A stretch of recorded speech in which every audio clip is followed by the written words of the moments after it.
भाजपला पाठिंबा देण्यावरून राष्ट्रवादी काँग्रेसमध्ये तणाव। भाजप सरकारला पाठिंबा देऊन आपण चूक करतोय। राष्ट्रवादीच्या चिंतन शिबिरात जयंत पाटलांनी मांडलं परखड मत। कधी सामोरं जावं लागेल लोकांच्या समोर ह्याची खात्री देता येत नाही आणि त्यामुळे त्याचा स्वीकारण्याचा आत्तापासून करणं हा दृष्टिकोन आपल्याला स्वीकारण्याशिवाय पर्याय राहिलेला नाही। सरकार स्थिर राहिलं पाहिजे यासाठी त्या सरकारला आमचं समर्थन आहे।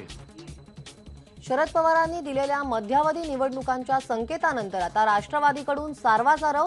भाजप सरकार अस्थिर करण्याचा इरादा नाही।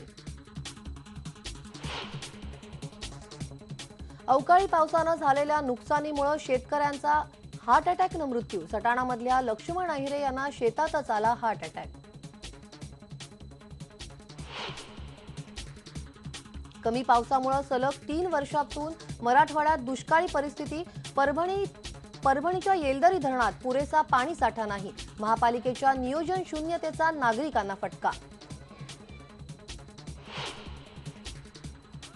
हिसारमध्ये रामपाल समर्थक आणि पोलिसांमध्ये चकमक अजूनही सुरूच। रामपालने झुगारले कोर्टाचे आदेश। शरण येण्यासाठी पोलिसांनी दिलेली मुदतही संपली।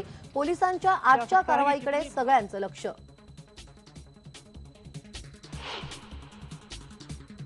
परदेश दौऱ्याच्या शेवटच्या दिवशी पंतप्रधान मोदी फिजीमध्ये। भारत आणि फिजीमध्ये 3 करारांवर सह्या।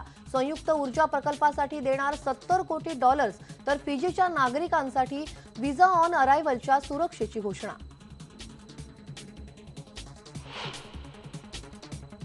आणि आज वर्ल्ड टॉयलेट डे। महाराष्ट्रातल्या शहर आणि गावागावात मात्र शौचालयांची दुरावस्था। IBN लोकमतचा विशेष रिपोर्ट।